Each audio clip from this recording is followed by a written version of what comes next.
Paysans et seigneurs au Moyen Âge, deuxième partie. Capsule, la vie des paysans et des nobles. Première partie, la vie des paysans. Tout au long de l'année, le quotidien des paysans est consacré au travail de la terre, dans des conditions souvent difficiles. Les paysans vivent sous la domination de leur seigneur. Ils sont soumis à sa justice. Les paysans ne peuvent pas chasser dans les forêts ni pêcher dans les rivières de son domaine. Les serfs, les paysans non libres, doivent même demander une autorisation et payer un impôt s'ils désirent se marier. Ils peuvent être vendus par leur seigneur.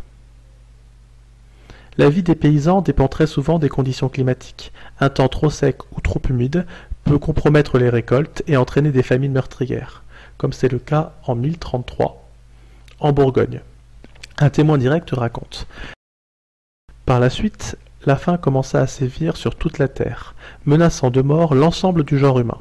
Le temps, en effet, se trouva bouleversé, au point que jamais on ne trouva un moment où faire les semailles, ni les moissons, en particulier à cause des inondations. Après avoir mangé le bétail et les oiseaux, les hommes se mirent, poussés par une faim atroce, à manger des charognes ou autres nourritures innommables. En raison des péchés des hommes, cette effroyable calamité sévit 3 ans durant, dans le monde entier. La vie des paysans est aussi marquée par une vie collective, notamment lors des fêtes au sein du village.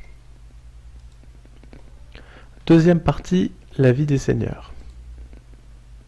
Au Moyen Âge, la société est donc dominée par ses seigneurs, ses nobles, qui sont souvent des chevaliers.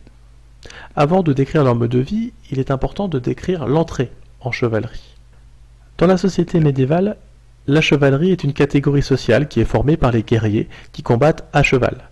Comme l'équipement coûte cher, la chevalerie n'est réservée qu'à un petit nombre d'hommes. L'adoubement est la cérémonie qui permet à un jeune guerrier de devenir chevalier. À cette occasion, le jeune guerrier reçoit ses armes des mains de son parrain, un écu, donc le bouclier, un haubert, la cotte de maille, un aume, le casque, une épée et des éperons. La vie du chevalier est marquée par l'activité principale qui est celle de la guerre. C'est sa fonction dans la société. Le chevalier doit être physiquement entraîné pour soutenir les charges ennemies lors des batailles. En temps de paix, le chevalier poursuit son entraînement à l'occasion de jeux qui lui permettent de s'entraîner pour la guerre, les tournois ou les chasses. Le bon chevalier doit respecter ce qu'on appelle le code de la chevalerie. Il doit être courageux, généreux, loyal envers son seigneur, s'il en a un, et respectueux de l'Église. Il fait la cour aux dames, c'est l'amour courtois. Grâce à la guerre, au pillage, aux rançons, mais également aux revenus de ses terres, le chevalier bénéficie d'un statut particulier par rapport au reste de la population. Les nobles, les chevaliers, ont le sentiment d'appartenir à un groupe d'hommes au-dessus des autres.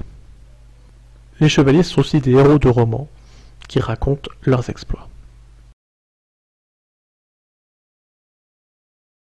Created using Powtoon.